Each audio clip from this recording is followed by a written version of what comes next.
I was in Canada, but I'm sure it's the same thing. They just pounded college into your head.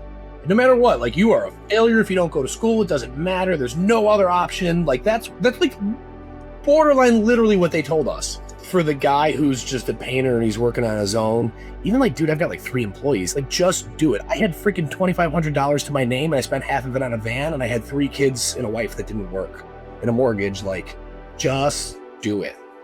Like, worst case, you could always do what you were doing before. Hey guys, it's Casey with Painting Business Pro. On this week's episode of the PvP Show, I'm talking to Mike from Florida about his painting journey. In this week's episode, we cover all sorts of things, from how he spent too much money out of the gate on marketing and the lessons that he learned from that, the importance of slowing down, and why this is the time to jump in, go all in on yourself, and start that painting business if that's what you've been waiting to do all year. Thanks for watching, tune in, and enjoy. Well, look, I'm looking forward to this conversation. Let's jump into it, man. Don't really have an agenda, as I sent you in that email. We're just going to flow. Let's just talk. I really just want to tell your story. I think that's the cool part. The fun part, I think, of this call is like, we've hung out a couple of times, and so I know some of your story, but I don't know all of it. So I want to dive into it. So we'll kind of just like start off at the very beginning, man. We'd love to get to like, how'd you get into the painting business? What did early days look like? And then let's just flow. Ultimately, we'll try and end up to kind of where we are today, and then see if we can't, provide some lessons. But the goal really is, if there's a couple folks out there that can resonate with thoughts you're having, some of the struggles that you've had, that's the real goal, is just reach a few people there, man. So I don't actually know, Mike, how did you start? How long have you been running the painting business? How long have you been in it? I don't know your background really. Yeah, so I originally, like, I knew that I never wanted to go to college. Yep. I don't necessarily know why, but like, I was raised in a super blue collar family. All my uncles were like plumbers, and my dad owned a machine shop. I don't know, all did fairly well. But I just very much had that upbringing. College wasn't for me. I knew I never wanted to sit behind a desk. I knew I never wanted to stare at a computer. And I grew up in Chicago. Chicago was a big union town. So like, the electricians and the pipe fitters and the crane guys, like, they all made really, really, really great money. Far more than most people out of college until they got into their 50s or whatever. So I actually always wanted to be an electrician. Like, up into high school, I wanted to be an electrician. It's really difficult to get into. So like, I applied to that and stuff, but like maybe 2 weeks out of high school, I had an uncle who was in the painters union, and he was like, "Hey dude, I don't want to be an electrician, but like, you want to give this a shot? Like, I can get you in. And if you end up getting elsewhere, like, whatever, it's cool. Just quit." All right, sure. So a couple weeks out of high school, I got into that. I did the whole like formal 3-year apprenticeship program and like the apprenticeship school, Like and did the whole thing. Yeah. It worked all the way up to like a journeyman painter. I graduated high school in 2003. So in 2006 is when I finally made the full thing. I worked for a huge commercial company in Chicago, did like lots of high-rise buildings and stuff like that. Lots of like warehouse tilt-ups and all that stuff. And in 2000, when everything crashed, 9, 10, somewhere in that range, the company had like 300 people. I made it to where there was like 40 or 50 left, but ended up losing my job. So I did a bunch of oddball stuff for like 2 years. Maybe more than that, maybe like 3 years, 4 years. But did a bunch of oddball stuff. Sold appliances for like a year and a half, which was actually super beneficial because it really taught me to like relate to people and how to get good at talking to people that I don't know. And somewhere in that mix, I ended up getting a call from like my uncle, whose friend owned a residential repaint company and was looking for work, or was looking for somebody to work. And like, I think at that time I was selling appliances. And I was like, whatever. It was okay. I was like, yeah, sure. So I give this a shot. I go work for this guy. I think I worked for him for like a year. Around a year, I worked for him, and Illinois, everything gets super slow in the winter. So we would go on unemployment, and then like, he might feed us a day here or there to work for cash. But like, I had I had at one point a friend who did like handyman oddball stuff off of like the old Facebook like neighborhood groups Okay. where they would Yep. actually like with the buy sell trade groups and stuff, and those things that actually show up on your feed. Yep. And he knew paint, and he did oddball stuff. And he's like, "Hey man, I got this opportunity for to paint like a whole interior of a house." He's like, "I can't do it. If you want to do it, you can keep me busy for a few days and just pay me a little bit extra, and then like, cool." All Yeah. right. So like I did this house. We ended up doing over a weekend. We made it like at that time what to me was almost like situation changing money, right? I made like 2 grand on a Totally. weekend or something, right? Like Absolutely. and Huge. super broke, and it was like Yep. uh so I started watching all of these Facebook groups. And like, once a month I'd get a really solid lead and I'd book a small job and I'd do it on the side. Um, and then we were laid off for the winter. Again, like I'd work oddball days for the boss, but I had like his van and all his tools and stuff. And I ended up booking this one job that was fairly large. It took me and another guy like almost 2 weeks, but it was a it was like a nicer home, but it was a foreclosure. And when they bought it, and they just mopped like off-white paint, floor to ceiling, same color, flat on everything, crown molding, chair rail, had all these boxes. And then when we painted it, we did it real nice, right? Bright white ceilings, bright Yep. white trim, 2 colors, different stuff inside the boxes. So I ended up with like the most amazing before and after photos Nice. ever. And I took these photos, I threw them up on the groups that I tended to find work on. And like Yep. one of them, we just blew up. I ended up Wow. like booking like 20 quotes Holy. and booked a bunch of jobs. And it was like, I don't know when this was, probably 2014 or something. But at that time, like it was the middle of, we were coming up on spring. It was like February. I'd booked like 2 weeks of work. For Mhm. me, 2 weeks of work meant like 4 weeks of real pay. And I Yep. think at that time I was getting unemployment. So like including that, it was like I could have sustained myself for like 6 weeks. And Dude, I so had you're like absolutely $0. I had like $2,500 to my name. And Yep. I was like, fuck it. We're gonna buy a van and we're just gonna go for it. Quitting my job, buying a van. And I'm like, I got 6 weeks to figure it out. Yeah. And if I can, I'll get a job somewhere else, like whatever. And Totally. it just like snowballed from there. This is all in Illinois. I guess I Okay. should have Yep. backed that up before I Yep. moved to Florida. Illinois. And then timeline, you said about 2014 is where we're at right now, Probably about right? 2014. Yeah, probably 2014. Cool. Okay. Yeah, like very, very early 2014. Nice. Yeah, man, and it really just from there kind of snowballed, right? Like I was owner operator, like I was always a really, really, really great owner operator. Right. I actually enjoyed doing the work and I love seeing the transformations and working directly with the people. I usually would have like one full-time guy who would help me. And actually the guy who originally introduced me to all those Facebook groups Yeah. that needed help was actually the guy who ended up working for me long term. And he Gotcha. went out to start his own painting company, which is super cool. Look Now at he that. does it full time. So that was Illinois, 2014. You kind of got started there, right? Correct. Yep. That was like my getting starting in the painting industry and like owning my own business. Cool. At some point we decided to go to Florida. So like we worked really hard and saved up all of our money and Yeah. maybe 20 summer of 2017. Mhm. Nadia and I picked up 3 kids, shut everything down, sold our house, moved to Florida. Nice. So in Florida, I kind of wanted to do essentially the same thing. Yep. It took me a little while to get established here, and I know so I more or less did the same thing here. Got to the point where it was like me, one full time guy. I primarily focused on cabinet Yeah. painting. Yep. And then I don't know where like the turn of events kind of came from. I think Nadia was visiting my sister and my brother-in-law, Mhm. and their kids. They've got 4 kids that are like our kids' age. Okay. At that time, they lived in Tennessee, so I Okay. think she went to visit them for like Christmas or New Year's or something. I stayed home probably to work, Yeah. and I was like super swamped with work. I could barely keep up. Same thing. It was like me and one guy, and Yeah. my brother-in-law growing up was my best friend, right? I knew him since maybe I was like Okay. 14. And when sometime around when we were like 18, he ended up dating and then eventually marrying my sister. And my wife and my sister knew each other forever ago. So like we were really, really close for a long Close, time. Yeah.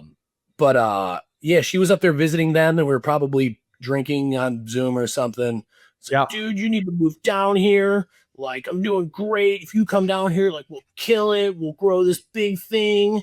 And it put the bug in their ear. And like 3 months later, they were like, screw it. And they picked up Oh, and they sold all their shit and they came down and they actually moved in with us. Right, you guys come down, you can move in, stay there for like a month. I love You can it. get established, whatever. We shove Mhm. all 60 of you off into this room off to the side.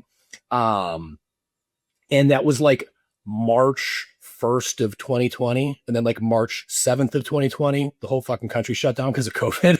Oh, that's right. Yeah. Yeah, dude.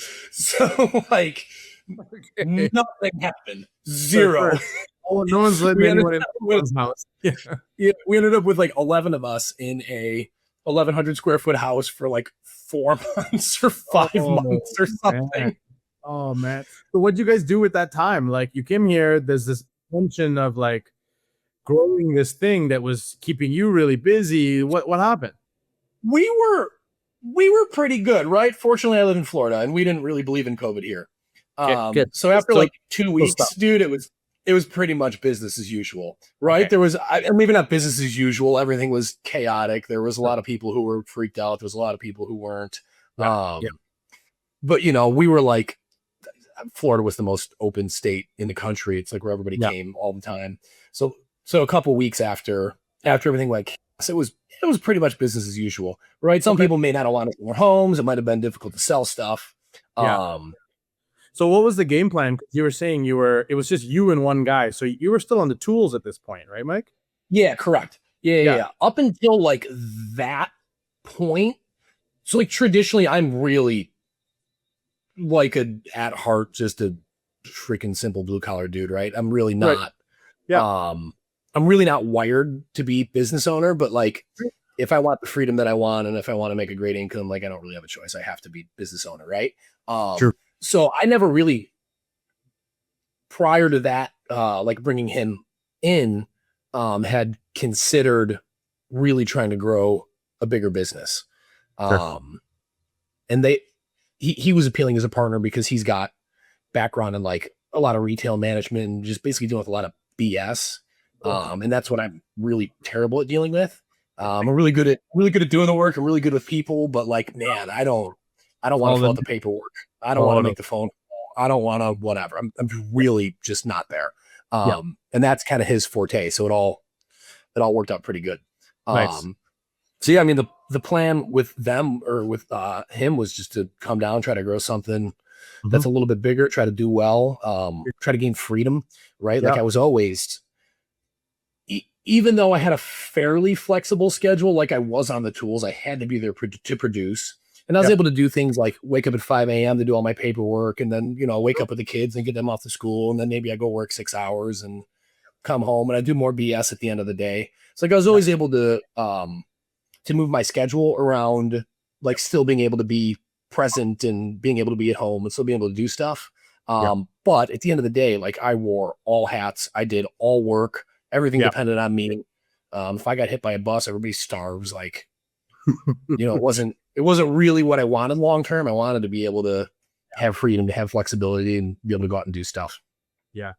So let's dig into that, Mike, because obviously, you've been painting business pro for a while now, and a big thing that we believe in is scheduling our lives and really making sure that we know what we're doing as best as possible. Now, this is obviously way back before painting business pro or anything like that. How did you organize that all, man? Because when I speak to people, that's probably the biggest thing people struggle with is when I'm on the tools early days, am I doing estimates? Am I painting? Am I spending time with my family? Am I sending bills? How do I do it? And you just described it very eloquently, although I'm sure it was a lot more chaotic than that. Well, it But was very chaotic. how Yes. do you organize? What are some tips like early days that helped you organize and like keep moving forward, progressing? Um, Boy, that's a great question. So at that time in my life, I didn't really, I worked a shitload of hours. Great. But I didn't really value the very early I was super fortunate in that like I only needed to sleep like 4 hours a day and I was Right. good. Like I didn't really value the time before like my wife and kids woke up. Hmm. and I put a lot less value at the time, like after my kids went to sleep. So Yep. I was able to do a lot of the paperwork and the edits and the communication. I would wake up at 4:30 or 5. I'd have 2 hours before. So for me, that was kind of how I was able to juggle a lot of Cool. that. Yep. Estimates kind of are what they are. If I was close, maybe I'd go at lunch and try to knock it out. Yep. Otherwise, do it after work hours or work a Yep. 6 hour day, an 8 hour day or whatever. Totally. So I always kind of try to juggle it and fit it in. Yep. And at that time too, like it wasn't super demanding, right? If I could do 4 quotes a week and book 2 jobs, like I was Yeah. probably making progress. Yep. So it's not like, Yeah. it's not like I'm a full-time sales guy where I was doing 16 appointments a week. And Totally. yeah, so Totally. certainly like there was a lot to juggle. Okay. Also primarily did cabinets, and Yep. we would do them. I would spray them out of our house. Right. So I could wake up at 5, put on a coat, go run off and go to work, come home. Like, it was very easy to juggle that with life. So that's then. Let's fast forward to today because, before we got on this call, you had mentioned you spend your morning chaperoning the kids around. And now we're here. And obviously, you wear multiple hats as an owner now. So that fast forward a little, we'll come back into the middle and some of that nitty gritty. But tell everybody kind of where you're at today. Like it's very different than just you and one guy on a tool. So tell us about the business today, what that looks like. Let's go there. Yeah. So today we've got 2 companies. Cabinet Renew is that's our bread and butter. That was the cabinet refinishing company. Yep. Um, that we grew. We do like 4 years in a row, right around 2 million. Yep. We are like 2.19 this year and like 2.18 last year. I think Nice. 2023 was a little under 2. That was a little bit rough. And then That's same okay. thing like a few years before that, like right around 2 million. Yep. So the business has, to be honest, we've got really high overhead. Mhm. We've got a production manager, an office manager, a sales manager. We've got Yep. all W-2 employees. But we're super fortunate in that the business more or less runs itself. Okay. Um, I don't work like 0 to 3 or 5 hours a week on that business. We started another painting Yep. company, which is Yep. why I joined PPP. Um, Yep. and my partner probably does like 15 or so hours of actual work. And then Okay. he's at the shop a lot, just fielding Yep. stuff and keeping productive. Cool. So yeah, we're in a really good spot where it really runs itself for the most part. Okay. And then when did you guys spin up that painting business? A little over a year ago, I think. So like my unofficial in my head date is like November 1 that we started. I think we actually Okay. started at the end of September, but we got whacked with 2 hurricanes in like a 5 week Right. period. So like Yeah. nothing happened. And November 1 is kind of like real about it. Totally. So Totally. so the exact date, I don't know, but it was like a little over a year ago. Okay. So let's go there. What were some of the first things that you did? Because obviously, your story, you've been a painter for a long time, being a business owner for a long time, moved states, cities, partners, all sorts of things. You've had all this experience, and then here you are starting from scratch. So how did you approach that with all of those, the learnings, the mistakes, the lessons? What was the first couple things you did when you started in November? We actually went a little unconventional, right? I have my full-time living coming from the company that I barely work at. That's And right. we're not rolling it. We had a little bit of expendable money to put toward the new Mhm. business. Yeah. So we actually went a little unconventional. We hired a marketing agency right off the bat. We spent a fortune Okay. on marketing right away. And I Okay. actually have a sales manager that we hired before we even sold any jobs. Okay. Um, which is obviously completely unconventional. But Yep. we had actually partnered with him. Our cabinet company would refer. He owned a painting company. Our cabinet company would refer regular painting to him, and he would refer his cabinets to us. That's right. But then he had some like major health issues and was in the hospital for like 6 months. So when he came out, he just didn't want the stress of dealing with it. Yeah. So he was actually like the straw that broke the camel's back. We've been talking about doing this for years, Yeah. and he was actually like the catalyst where we're finally like, all right, screw it, we can pick up Dan, like let's go for it. And so we started out really, really heavily marketing focused. We hired an agency to do that. Yep. And I mean, that's kind of it. It really, sales wise, was successful like right off the bat. Okay. I think we sold like 30,000 our first month, like 60 our second, like Nice. whatever, 90 Yeah. in December, over 100 in January. Just cooking out of the Which is, gate. Nice. but it was insane. Dude, we Okay. were like, yes, but I was that gonna led say to here. all sorts of other problems. Right? Fantastic. Yeah, yeah. So what? Like, go ahead. No, I was gonna say, let's get into that. Like, that's the fun. So you're sitting there, you're like Yeah. 30, 40K, 50K, 100K. I'm the king of the world. And then when did Yes. the shoe drop? Depend- Depending on your definition of fun. um, excuse me. Wow, you're good. So yeah,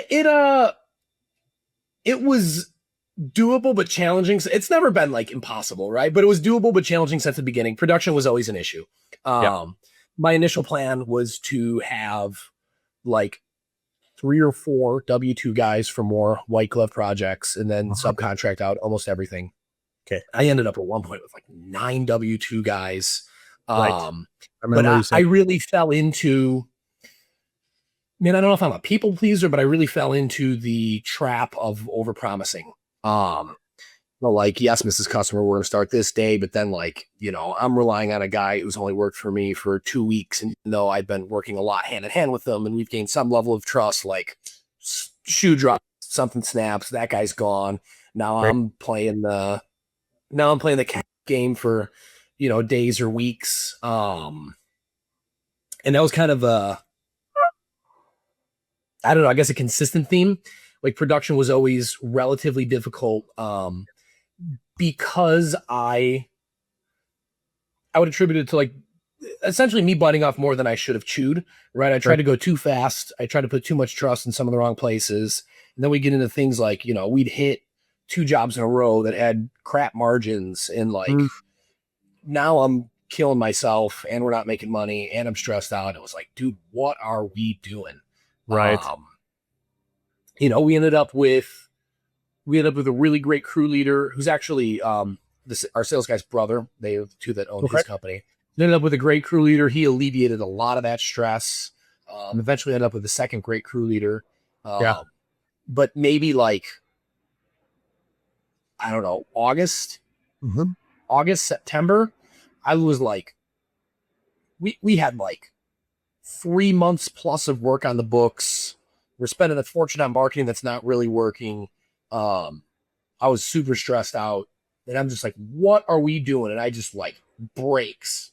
Yep. Kill marketing, kill sales. Sales guy's going to run production. I'm going to just take 4 steps back. I'm going to try to get everything dialed in, and just slow down in order to move forward.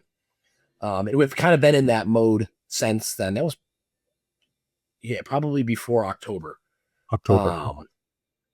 Yeah. So then we really, really, really hit the brakes. We started dialing in estimating systems. We started dude, I never even we just dove in. Like I never even got to the point of like writing proper SOPs.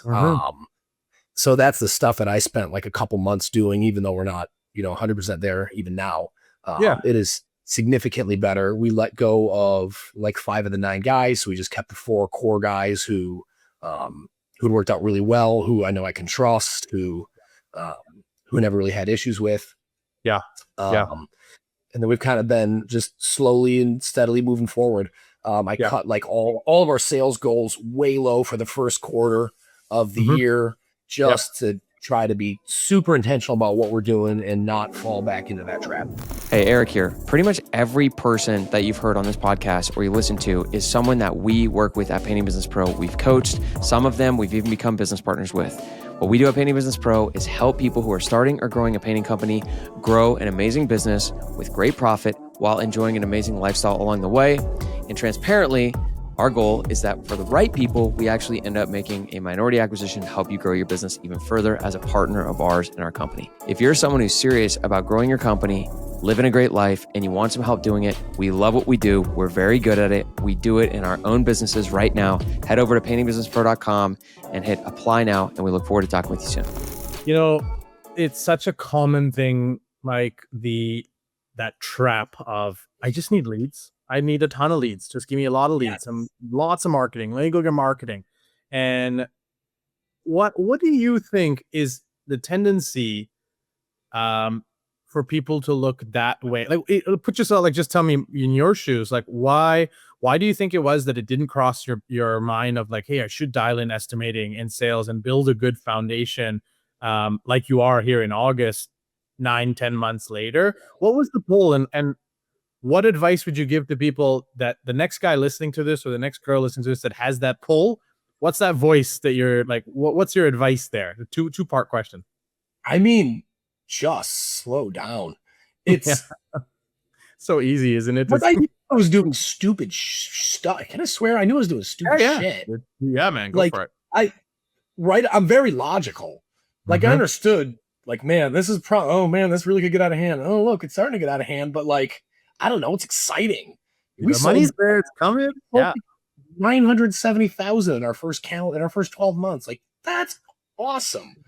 But also, you know, it wasn't done with good intention and it created a lot of issues. But like, I don't know, man. I think we're just ambitious and we're go and big shiny objects with big shiny numbers. Totally. It just has a lot of appeal to it. Yeah, and slowing down, I don't know, it's a lot less fun. A lot less fun. It's a lot less fun. Where are things now? Are you having fun now that you've slowed down and we're kind of like resetting and it sounds like getting ready to start eventually? I don't know if I'm having fun yet, but I'm not stressed like I was, I'll tell you that. So we're able to do a lot more stuff and just build it slowly. I don't want to beat my head against a wall. When we really pulled back, we were at a point where we landed this monster commercial project. It was a flooded hotel. We redid a bunch of rooms into this big exterior. So that was kind of like I think that ended, I don't know, like the middle of November. So I had everybody going up until that point. And that's when I was really able to take a step back, and just kind of slow down and work on stuff. But at the holidays, and I probably haven't progressed quite in the way that, whatever. I still got a lot of work to do. How about that? No, absolutely. Yeah, absolutely. So talk to me about that. Dig into that. So, you know, you mentioned a couple times earlier, obviously your path is a little unconventional. You came in, you have an existing business, you have a lot of experience. You did 970 in your first year, your commercial projects your first year, full team first year. Are we still doing the commercial stuff and whatnot? And like, what was your... I mean, I'm opportunistic. So if it fell in my lap, would I do it? Sure. But it wasn't... So, dude, the commercial project was a B&I lead. Our sales guy goes to B&I. Restoration companies also in the group. Got the lead. I mean, this job is 10 times the size of the next largest job I've ever done. It was like almost 200K. A little over 200K. Gotcha. So it was totally out of our wheelhouse. Would I do it again? Probably, because, you know, I'm opportunistic and I'd hate to miss out on it. Recommend it to somebody else? No, not really.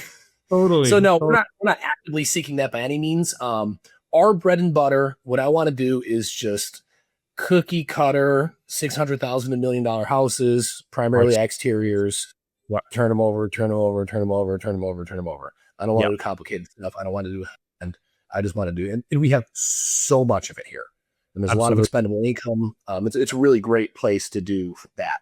And the weather, like, it's Florida. You don't have a winter. Like, it's always nice. You can always paint exteriors generally, right? Yeah, you could paint year round. Yeah. You know, it sucks for the guys to do it in the summer. It's hot, but but it's doable. Yeah. Okay. You're outside most of the summer. I like that. Now, if you were to go back to November, what would you do differently? To when I very first started the painting company? The painting company, yeah. I mean, dude, just slow down. Yeah. What's the first thing you would have done? Where would you have gone? A couple of regrets that I've had with like diving in. I now realize the importance of like learning every position. So like I hated sales. That's why we call it sales guy. I didn't like sales. I like following up with people. I didn't like sales. But now that I'm looking back, like, man, I really should have got good at sales before I hired somebody to do sales. Production doesn't bother me. I don't particularly like it, but it doesn't bother me. But like, I would really like if I could go back, what I would have done is just really slow down everything well systemized, Yeah. 6 estimates a week, Yeah. got good at sales, got Yeah. dialed in that production before we even, Yeah. it's cliche, dude, but all the stuff that they teach in the course that I didn't listen to. It's it's we say this a lot, right? It's like, obviously slow down. I think I hear it from Eric about a dozen times a week personally, to slow down. Yep. But do learn the job, do it yourself before you can teach others to do it. And like, I love that you mentioned that piece there, because there's so many things that we don't like doing. And there's this tendency, right, as entrepreneurs to just like delegate, just send it, send it, send it. And then when it doesn't work well, we don't really know why it didn't work well. But it's because we didn't do the job in itself, right?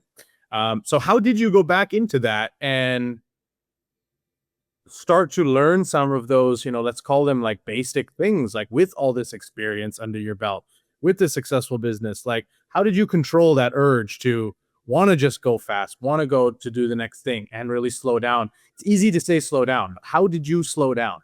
So how did I slow down? The pain of going fast was greater than the pain of slowing down. Okay. Right? If that makes sense. Yeah. I dealt with a lot of stress and a lot of BS and a lot of pain, Yeah. going balls to the wall. And Yeah. at one point just realized this isn't going to work. I can't sustain this. Yeah. And I'm way ahead of myself and I'm not gonna be able to catch up. So I've got to put the brakes on. Nice. I have said a million times, like, I only learn lessons the hard way. So I think it's just a lesson that I had to learn the hard way. And Yeah. Yeah.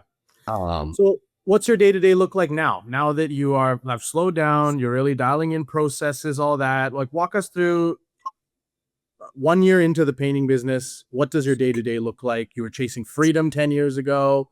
What this all look like now? well, it's funny. I was chasing freedom, then I got really bored, so we started a painting company. And yeah. My day-to-day tends to be kind of all over the place. I try my best to get at least like a few hours a day of working on what I call the next most important thing. Yep. Right. Like right now, the next most important thing is marketing. We hired 2 marketing companies. Neither of them worked out well. So now I'm going to DIY and try to do it on my own. It's like right now, the next most important thing is marketing. I spend a ton of time, even just getting content. My guys create a lot of content for us, but I spend a lot of time going out and trying to get content. And I'm kind of learning most of it from the ground up, right? Like the course has some great resources for Facebook ads. So I've followed a lot of those resources. I know some people personally that have reached out and helped me with it. Nice. So like right now, I'm just trying to get Facebook in particular dialed in to the point where it's at least like sustainable. All I've got to do is keep 4 guys going. So it's not crazy. If I can generate 6 to 8 estimates per week, that's really all I've got to do. Right now we've got like 6 weeks or so of work on the books. So like I'm not quite generating as much as I want to, but I've got a nice cushion where I'm not really worried about it. Mm-hmm. So like when I initially slowed down, for me, the most important thing at that point was getting interior pricing dialed in. So I spent probably 2 weeks just creating a system to try to get the interior pricing down, and whatever. Did it on my house, did it on this guy's house, and finally started doing it on customers' houses. Oh, look, it's working. And like now we're finally starting to see that pay off. Yep. I still have a lot of, I don't want to call them oddball responsibilities, but oddball responsibilities, right? Like I'll still kick off jobs sometimes with guys, or I'm on site a lot, mostly to try to get content, but I'll do some troubleshooting or some material delivery maybe, or meeting with homeowner if they have questions. So there's still a lot of that stuff in my day to day. But I try to focus at least a couple hours a day on doing what's going to actually move the needle forward, not just managing the day to day. Absolutely. And I mean, look, reality is you're in your second year, you're a startup. It's going to be a little chaotic and you're going to be running around organizing it.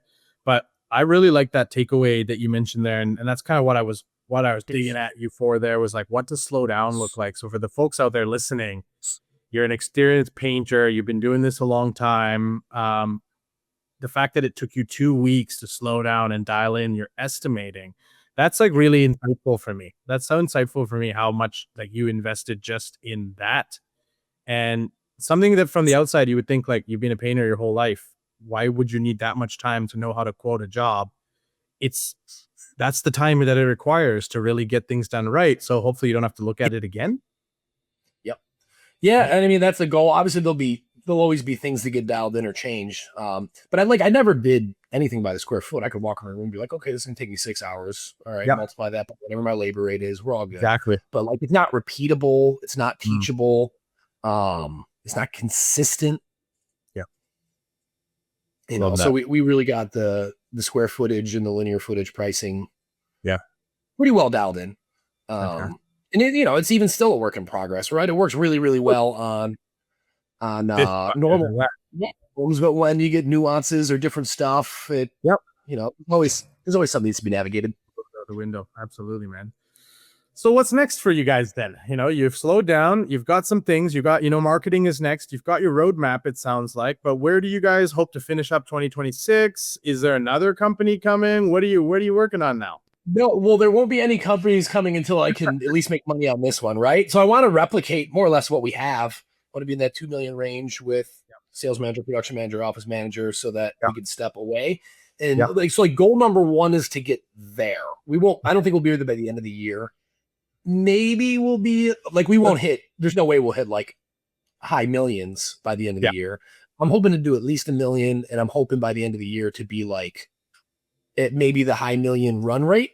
Cool. I've kind of got like a progressive, right? Like I'm hoping to do 60,000 in January and 60,000 in February and then 80 in March. And I'm hoping to kind of step it up slowly as the year progresses to get to there. I'm hoping that comes summertime, I'd like to have a production manager going full time to take that off the plate.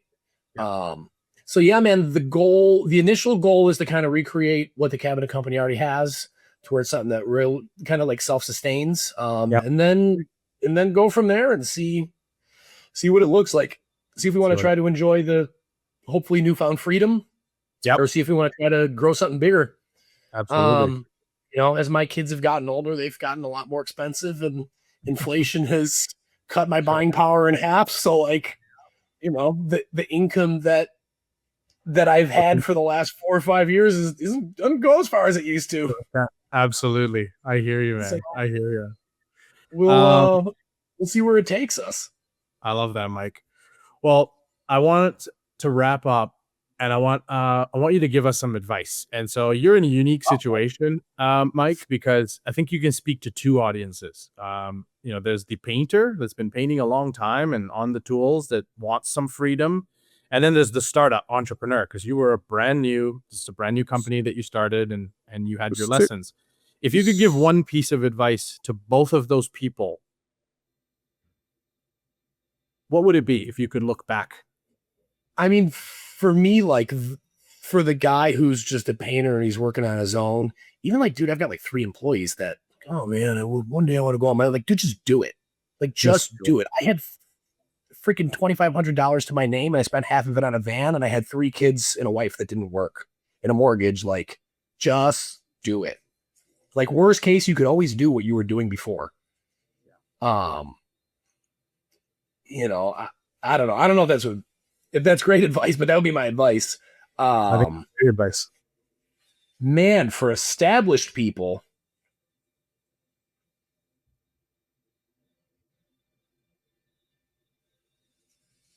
dude, I don't even know where to go with that one.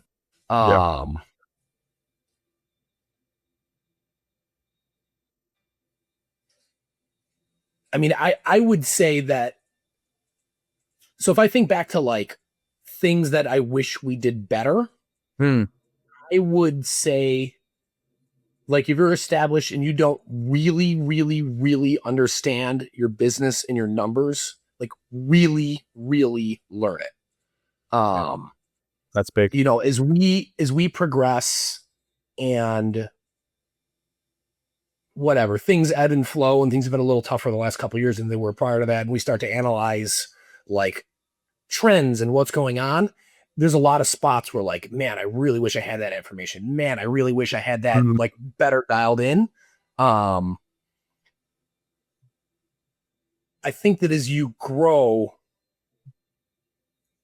somebody who's not super, super business minded has no idea how much stuff there is to pay attention to and how many levers there are to pull.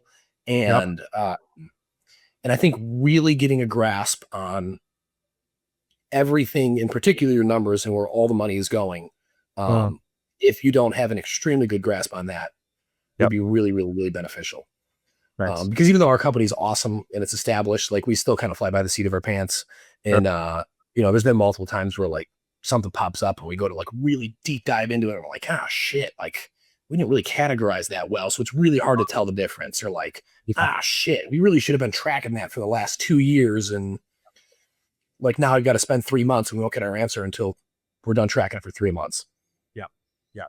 I like that. Okay. So numbers, if you're being in business and you don't have a solid hold on your numbers, obsess about getting a solid hold on your numbers.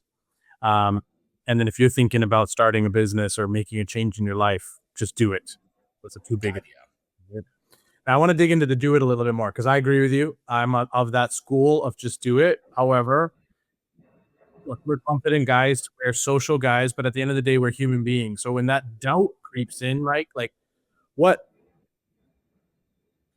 how do you deal with that? Like, you said, like, I can't imagine you're just like 100% confident it was going to work. How did you get up every day and like keep yourself motivated on those days where it didn't look like it was going to work? Where did you turn for support? Because these are all things that hold people back, right? And it's possible to get through it all. You got through it all.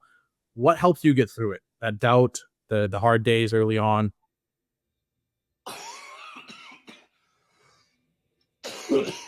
Are you Taking care of your health. you go, editor? So for me, so like early on when I very first quit, like for me, it was being able to give my family something that like they deserve that I didn't have, that they didn't have prior. We that was the most amazing thing ever, dude. Like, I don't know, I was 25, 26 when I quit my job and went on my own. Like I said, I had 3 kids, but like we were broke, like our whole lives. We had kids young. I never made, much money. So to like be able to, I mean, I remember like, I literally remember the first time that we were able to hire a babysitter and like go out and spend a couple $100 on dinner. And it was just like, So good. so like that drove me forever, man. We were able to experience so many things that we couldn't experience prior. Like for me, that was like the biggest driving factor. Like we got to go on a real vacation for the first time in our lives. Like, holy shit. Yeah. For me, that was a huge, huge, huge driving factor that would always keep me up and keep me driven. Yeah. I love that, Mike. Look, man, I'm very grateful you took the time to chat with me today. Like I said, this is a very personally cool call for me. Just for folks out there listening to Mike's story here. I'm having gone to a couple of leadership conferences now with Mike and his wife Nadia. See how you guys are together, how you contribute to the group as business owners, how you're continually learning. Very cool, man, to like have met you in this phase of your life and then hear this story of all the different things that you've done to kind of get here. Puts it all into a lot of perspective for me, for sure, and gives me that much more respect for you as well, Mike. So I appreciate you joining me today, man, giving the story. Of course. That was great. Pleasure's all mine, man. That's Now awesome. you're out here to make me sound really good. Oh, Matt will do his thing. Matt will do his thing, man. That was really awesome, Mike. I had no idea that's how. Yeah, I didn't know your story at all. I didn't know that's like that you were on your own for that long, that you had painted on your own, that you're professionally like trained on it. And then here you are. I also, and we're basically the same age. I graduated high school in 2006, so not that far behind. Yeah, it's 3. And so it's funny when you were talking about school. I dropped out of college 3 times. Holy cow. Tried. I was like, no, not. I went to college. So I started a business right out of university doing like digital marketing for small businesses. So like 2005, 2006, knocking on doors. Like, I'm like, hey, let me make you a business card, make your website, $500, $600. Long story short, the thing grew. And I got to this point where I was like, school was suffering and business was suffering. What do I do? And I was like, school's always going to be here. Let me just go and build this thing as a 19-year-old and figure it out. So I did that. sold that, went back to school, and I was bored again. I was like, why am I here? I was like, all that action in the real world. Why am I here learning about credits and balances and accounting? Dropped out again, went and did it again. Next venture failed miserably. So I was like, well, maybe I should go get education. Went back to school. Same thing. Well, you and I grew up in a time where they pounded. I mean, I don't know how it was in Canada, but I'm sure it's the same thing. They just pounded college into your head. And no matter what, like, you are a failure if you don't go to school. It doesn't matter. There's no other option. Like, that's like borderline literally what they told us. And blue collar, like I'm from Alberta in Canada, so it's like I can relate to you a lot. Very union heavy. All the oil rigs are out here. That's what you do. You go to college or you go to Blue Seal, like go get your Red Seal something and go work in the oil fields. Go make 200 grand a year, work in the oil fields. Don't see your family for 6 weeks at a time. That's just what we do. Or go to college, or you're a failure. Like you suck otherwise. And I was like, I don't want to do either of those things. I want to go do. So very cool, man. I had no idea that we shared that kind of piece in common. So that's really cool. That's awesome. Yeah, dude. But, awesome. Yeah, man. Well, brother, thanks a lot. I appreciate you. I know you got a busy afternoon here. So enjoy the rest of your day, man, and rest up. Get some rest. Yeah, probably not, but yeah, we'll do our best. Hey guys, if you're enjoying the show, it would mean the world to me if you would leave a quick review for the podcast and what you gotten out of it. It helps our show reach more people and inspire more people. Thank you so much.